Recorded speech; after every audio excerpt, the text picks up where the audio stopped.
বিপিএলে দুর্নামের খাতা আরও ভারী হয়েছে গতকাল। পারিশ্রমিক পরিশোধ না করায় গতকাল ম্যাচ বয়কট করেছে দুর্বার রাজশাহীর বিদেশি খেলোয়াড়রা। ফলে টুর্নামেন্টটির ইতিহাসে প্রথমবারের মতো কোনো ফ্র্যাঞ্চাইজি বিদেশি ছাড়াই ম্যাচ খেলেছে।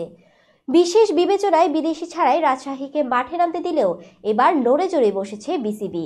ফ্র্যাঞ্চাইজিটির ন্যাক্কারজনক কর্মকাণ্ডে রীতিমতো বিব্রত দেশের ক্রিকেটের নিয়ন্ত্রক সংস্থা। বিপিএলে খেলোয়াড়দের পারিশ্রমিক পরিশোধে টালবাহানার কারণে ফ্র্যাঞ্চাইজিটির কর্তৃপক্ষের বিরুদ্ধে আইনি ব্যবস্থা নেওয়ার কথা জানিয়েছে বিসিবির মিডিয়া কমিটির চেয়ারম্যান ইফতেখারুল আহমেদ মিঠু।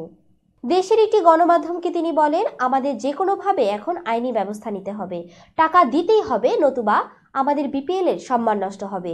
চুক্তিভিত্তিক দায়বদ্ধতার জায়গায় চেক রিজর্নার এবং অন্য যেসব নিয়ম লঙ্ঘন করা হয়েছে সেসব ব্যাপার খুঁজে বের করা হবে দ্রুতই এবং কাজের মাত্রা অনুযায়ী সকল ব্যাপারে মামলা দায়ের করা হবে।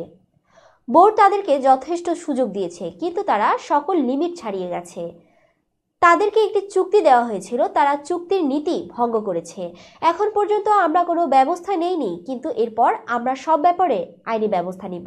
এর আগেও গণমাধ্যমের সঙ্গে আলাপকালে দুর্বার রাজশাহীর বিরুদ্ধে কঠোর ব্যবস্থা নেওয়ার কথা জানিয়েছিলেন এই বিসিবি কর্তা।